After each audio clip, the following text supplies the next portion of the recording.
Lusot na sa committee level ng Kamara ang panukalang magpapatatag sa kapangyarihan ng Independent Commission for Infrastructure o ICI. Yan ang ulat ni Mela Lesmoras.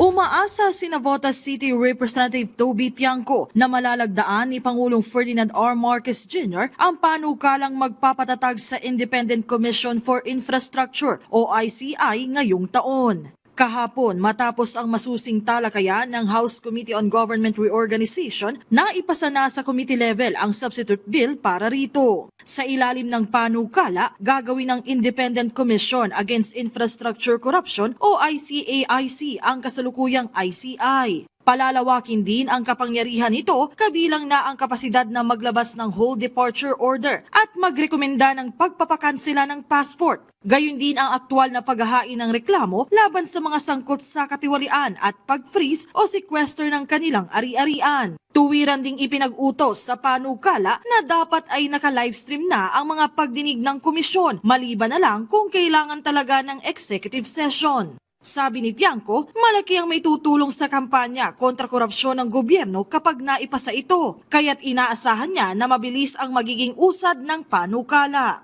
Sabay na mabilis gumagalaw eh.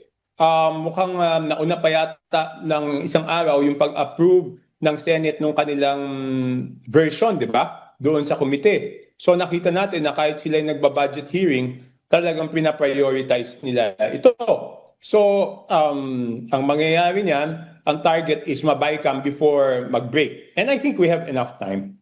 Bukod naman sa agarang pagpasa sa panukala, hiling ng iba pang kongresista sana'y mapanagot na rin sa lalong madaling panahon ang mga dawit sa katiwalian. Ayon kay Tingog Party List Representative Jude Asidre, hindi mananaig ang pananagutan kung sasabayan ito ng pansariling interes at biases ng walang ebidensya, kaya't sana'y masugpo na rin ang mga haka-haka at fake news. Git naman ni Las Piñas City Representative Mark Anthony Santos, dapat ay mapaigting na rin ang investigasyon ng ombudsman sa issue sa ngalan ng hustisya at para na rin maprotektahan ang kaban ng bayan. Mela Lesmoras para sa Pambansang TV sa Bagong Pilipinas.